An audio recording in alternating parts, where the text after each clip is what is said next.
Hello everybody and welcome back to another Hellbound Garage. If you ask just about anybody what the top modifications are to a car, a new set of wheels and some suspension upgrades, going to be the very top of it. Today, it's exactly what we're going to be doing on my wife's 2014 Mazda 3. But first things first, we got to get this thing up in the air and get the old wheels and tires off. That way we can get started on today's project.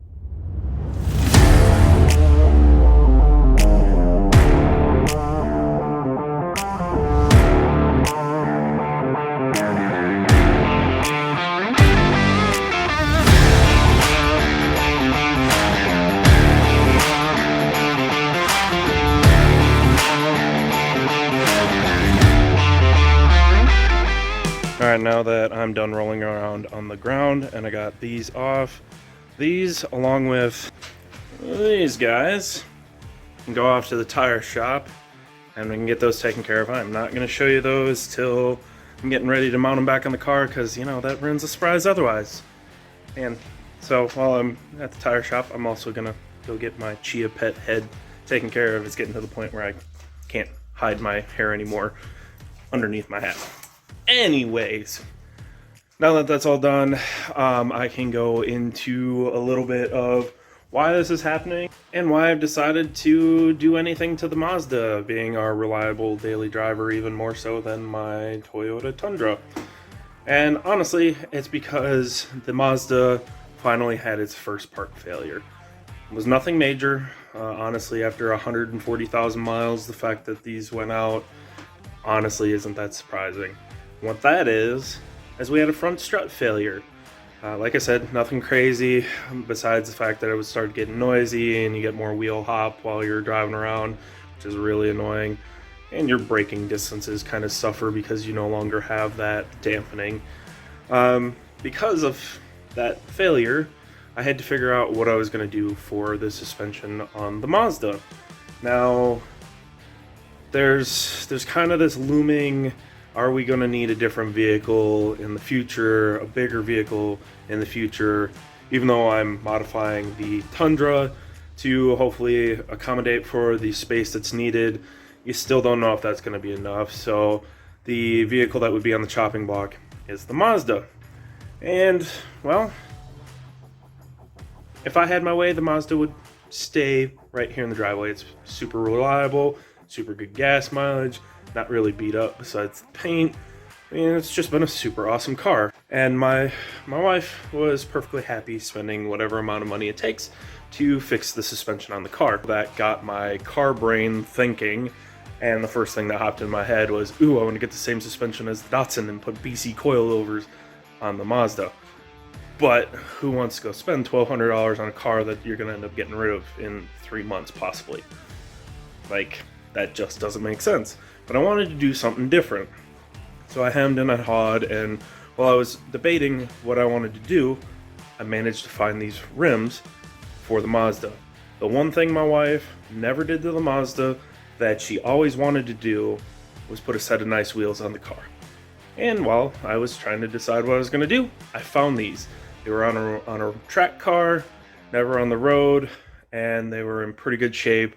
And compared to what I would have bought them brand new, I saved a couple $100 on them buying pre-owned. That is how that came about. So let me show you what the suspension is that we decided on, or what I decided on, and then we'll get into installing it on the Mazda. Alright, so the suspension I decided to go with was this. Yep, you heard it right. Raceland. So I know there's a lot of hate around these guys, and because of the price and just the overall like build quality. But I looked at it as what was the price point, honestly. Stock suspension replacement versus Raceland, they're about the same. So even if I don't end up lowering the car that much or the ride quality is terrible, one, I didn't lose out that much money. Two, it's relatively easy to put back to stock because it's all stock bolt-on components. And three, if it doesn't work out, you're going to hear about it here on this channel. So that way you can make a better educated guess. But it definitely seems like a very hit or miss suspension type. So let me pop one of these out of here and I'll show you what it's about and my initial thoughts on it. I got one of these out of the box completely, and I'll share my initial thoughts. I definitely think it is a very basic setup, because it is. There's no adjustment for dampening on the overall shock itself. If you can see, like right here, the packaging wasn't that great and it started rubbing on some of the parts, so there's a little bit of paint fade here and there. The rest of it is pretty decent. You got your height adjustment down here where my thumb is at. That allows 1 to 3 inches of drop, and this suspension doesn't come with top hats. That's the other place that they cut cost on. And the top hat as a pair, so I didn't have to deal with the pre-existing ones I bought new, that ranged about a little over $100. So it starts to get to a point where it starts to add up towards that like $700 range, which you then get into things like Godspeed, which Godspeed coilovers have their own bad rep. So yeah, I wasn't willing to necessarily go with that. If I was gonna do it, I was either gonna go cheap like this, or I was gonna go more pricey like BC. Let me get these on the car and we'll go from there.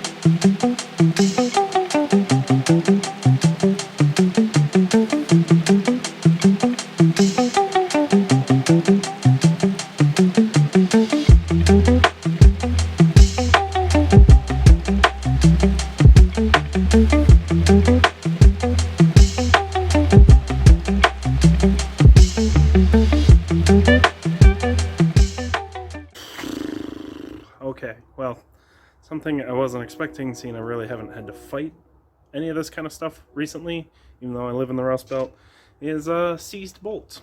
This is the sway bar end link for the front, and the bolt was seized right here.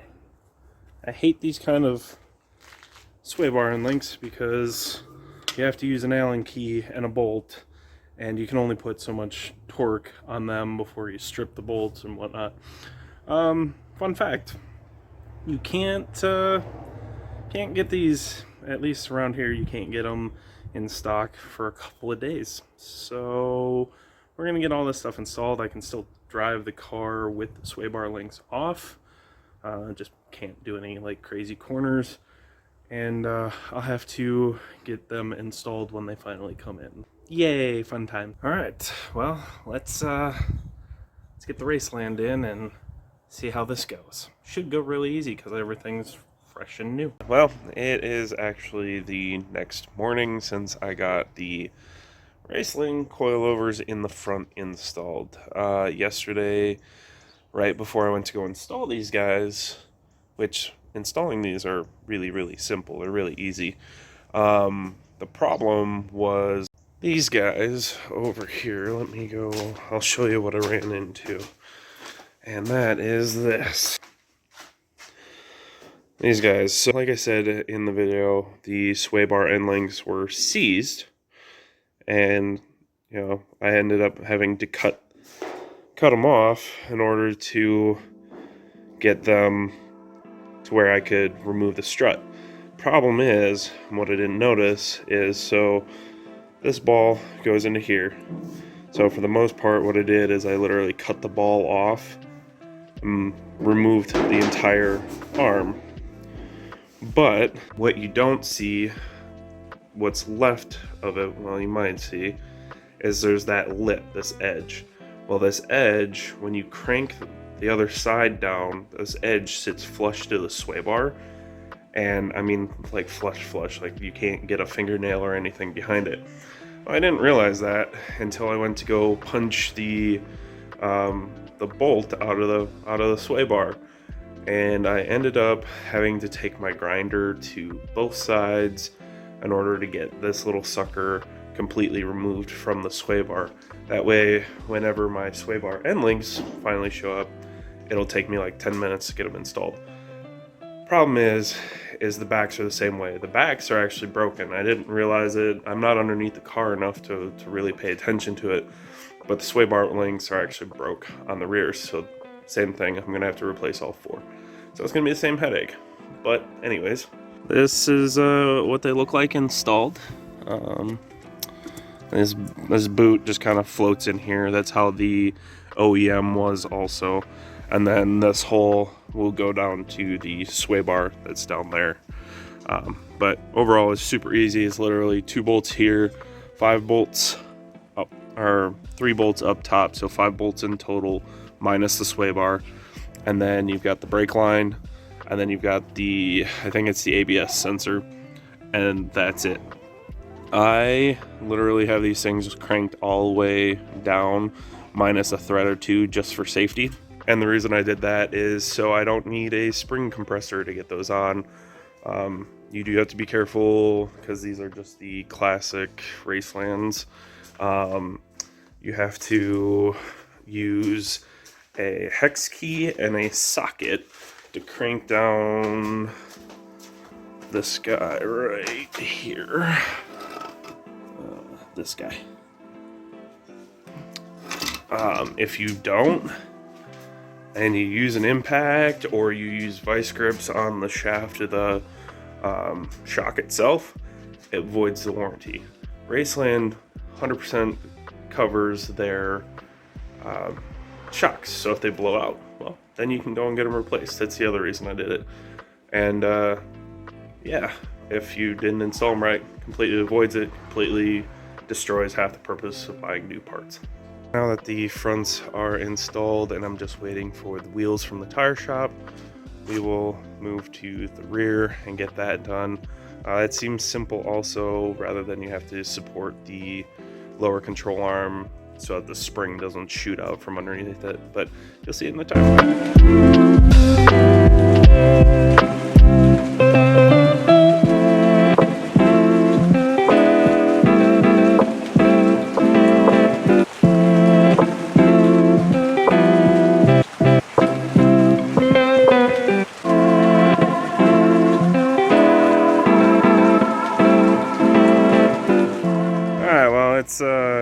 It's been a second, so I thought I was going to get a nice time lapse of being able to tear down the rear suspension, and just like the front suspension, something bit me in the butt. This time though, it was the shocks, along with the sway bar links that I haven't gotten to yet.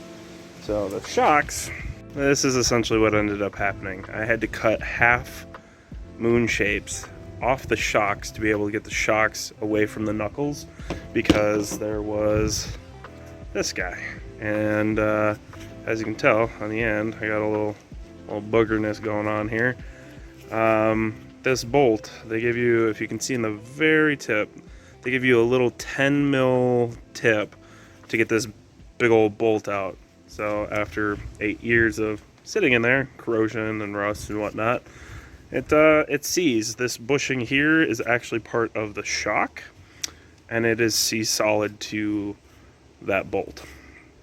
So yeah, I ended up welding on the nut that came off pretty easy to be able to get enough torque on this after I cut the shock free of the mount in order to be able to get this. Now, this happened to be the easy one. The one that wasn't was this guy. So this guy was so bad, I literally, here's my first 2 attempts right here. I literally snapped the end of the bolt off, tried it again and missed my weld and broke another one off. And I got to the point where I said, F it, if the bushing's seized onto the bolt like the other one was, well, then we're gonna weld a lug nut to it.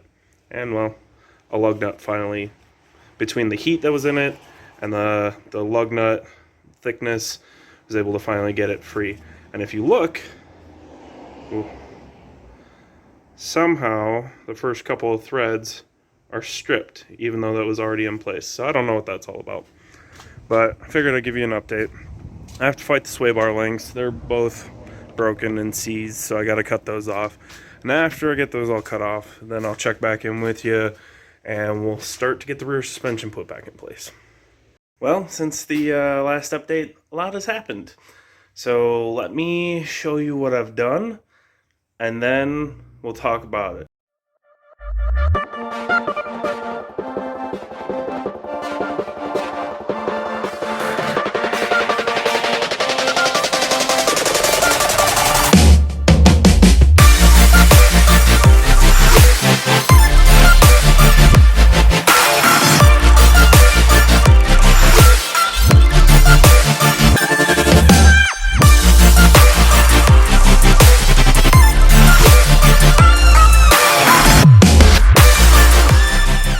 Finished the car.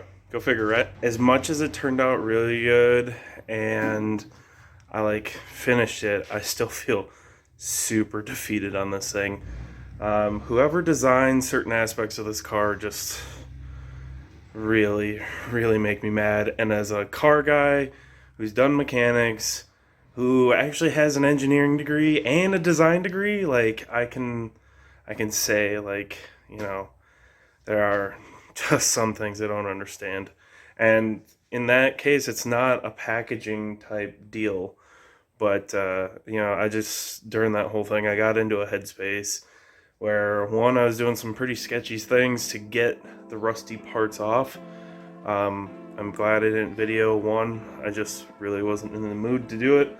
And two, I don't want other people repeating those things unless it was an absolute last resort, and at that point you're probably already thinking about them anyways. So yeah, yeah, lots of fun. But yeah, she's done. The nice new lip that we got, that was an Amazon purchase. Surprisingly enough, I was worried about how it was going to fit, but honestly, it fits really well. It lined up directly with the old air dam spots, and then you just use screws that are provided in the kit. It is a 3-piece that you have to bolt together prior to installation, but overall, for 70 bucks, she looked good. The next thing is, of course, the rims. So these guys here, they are just drag rims, something you would normally find at like a Firestone, or maybe even a Walmart. They're nothing crazy special, but they definitely make the car look different. And I'm happy with them. Like I said, I saved a couple $100. They are the original, I think 16 by 7 or 16 by 8. It is the same exact spec as the factory wheel that came on this car. The only difference is this is a plus 10 mil spacing, so it actually spaces out 10 more mil. The factory is 20, this is 30, so it makes it fit a little better. The other reason I went with this rim is it fits our already purchased tires perfectly. I mean, these tires are less than a year old, and I really didn't feel like putting brand new ones on the car yet again. Now this car is on the Racelands, and this is the full 3-inch drop, and it has been a day and a half or so, maybe more like a day since I got these on, and I have driven around to make sure the suspension is all tight and everything. I had some clunking because I accidentally missed some bolts, but now that it's all settled, I do have to say it's brand new suspension, so the ride's going to be different. But so I won't give you like an initial ride quality review. That'll be in a later video. But in this one, I will say 3 inches on this car with the front lip. It rubs on everything, rubs on the ground everywhere. So we're definitely going to raise it up. Even though I love this look, it's got to come up. After all, this isn't my car, it's the wife's car. I just wanted to do something nice for her. So that's where we're at on that. So it's been a very sporadic video, unfortunately, and it definitely sucks. But you get to see kind of what it entails, especially on a Rust Belt car. If this was perfect with zero rust, this thing would have been primo. It would have been done in exactly the time frame that I had scheduled for it. Because originally I had scheduled just to do the car on a Friday afternoon. It took Friday, Saturday, and part of Sunday to get this all taken care of. So I do have to, like I said, I do have to put it back in the air to raise the suspension. And the sway bar links are a special order type deal. Nobody can get all 4 of them, and I'm not paying dealership prices for these things. So they'll be here in a couple of days, and I'll get those on. So some of the minor things I didn't get done during this video will be taken care of within the next couple of days. Anyways, that's going to wrap this one up. Thank you for watching. Maybe you saw something. Feel free to ask me any questions you may have. In a few months, I will do a review on how it rides, what I think about it. Is there any problems with it? Because that is really what everybody's after, is what is the overall length of time that Raceland will last, or how bad is the ride. Until it breaks in, I'm not going to know. So in a few months, we'll do that. That'll be on this channel. So until then, thank you for watching. Thank you for support. Where'd it go? Oh, is it working? Yeah, it's working. It's all done? Mm-hmm. What is wrong? Why don't my hubcaps back on? Go look at it. Look at my car? I'm like, you're smiling like you want me to see something, but I don't know what you're wanting me to see. But you cleaned it? Oh, you got new one. Where did you get those? Those look spiffy. That's why you didn't want me to go look. Yeah, Daniel. Those look nice. I lowered it too, for sure. 3 inches. Here's the thing up front. Well, you did notice it. I did notice it. That's fancy schmancy.